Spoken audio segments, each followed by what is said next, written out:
Financial literacy and awareness. That's the goal of the project called Finance Further, founded by a Filipino student in the U.S. during one of her summers spent in the Philippines. Alessandra Villalon hopes this will help undersourced communities make the most of their finances. Now, Alessandra is with us right now here in the studio. We got you up early today, Alessandra. It's great to have you, Alex. Good morning, Paulo. Thank you so much for the introduction and thank you for having me. It's super. I'd love to talk about this and learn a little bit more about what it's all about. Now, we talked a little bit about it. We touched a little bit about Finance Further. But do tell us, what the project is really all about.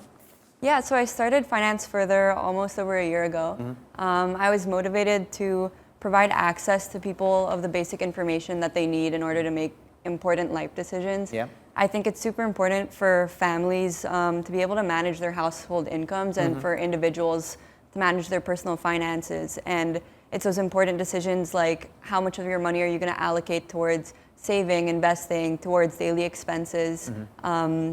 So yeah, essentially I wanted to provide that quality education for people to make well-informed decisions. I wish you were around. When I was getting started, I could have used some of these tips. Last summer, you did a series of workshops focused on privileged students and farmers. What financial aspects did you discuss?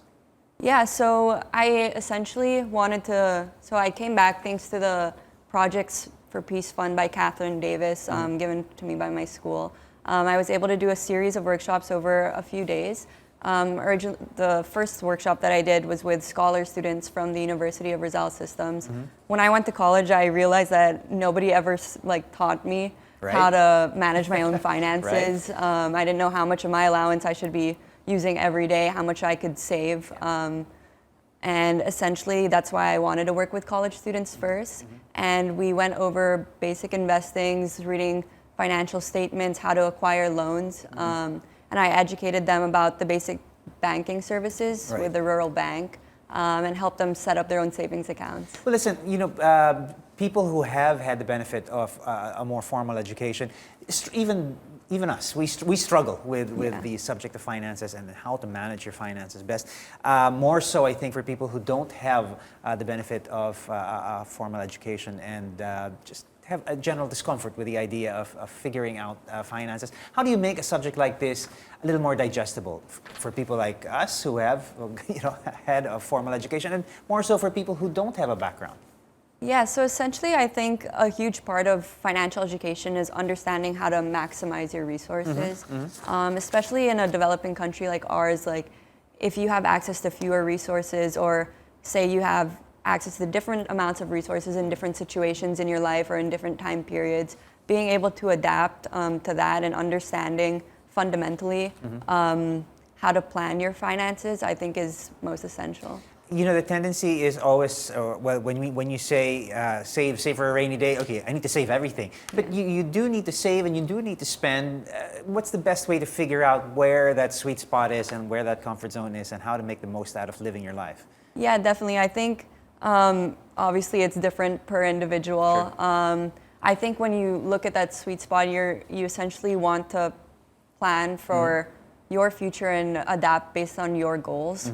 And in our workshops, we actually it was with a small cohort of people, so it was great that I was able to work with them all individually and get to know them and what they want to achieve. A couple of the students were already talking about family planning, and it's being able to identify how many kids you want, when you want them, how many you'll be able to support. So it's really personal, I'd say, to understanding your needs. Yeah. Well, I think the key is understanding what your particular needs are. And you do that, you teach that through your workshops. Speaking of the workshops, you plan to mount a few more.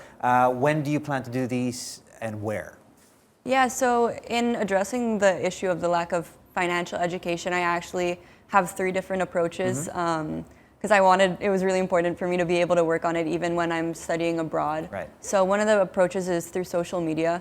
I find it the best tool in order to reach as many people as possible. And we also were able to create this community of people that have similar experiences that can help answer questions for each other. Aside from that, which I'll be working on as I go back to school, which is our mobile app.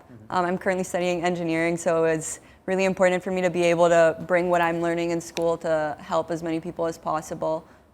So with our mobile app, we're working with a couple other college students and some industry experts, some college professors, So we hope to really make that a go-to resource for finance. And with our workshops, when I come back here in the summer, I'm excited to do a couple more and meet up with the same groups of people and see how they've made progress. See how much richer they are. Yeah. Well, listen. I think an app is definitely borderless. Is there going to be more of a focus on under-resourced communities when you do run these workshops? Yeah. So I acknowledge that not everyone has access to both either the social media or the mobile app. We'll often be surprised, I think. Yeah. Yeah, but I think it's just us trying to target people in the workshops their needs specifically. Right. Versus Awesome on stuff, the app, it's awesome more stuff. general. You're Yeah. doing fantastic work, Alex. Thank you, Congratulations thank you. on that, and thank you once again for joining us here on New Day. All the best. Thank you.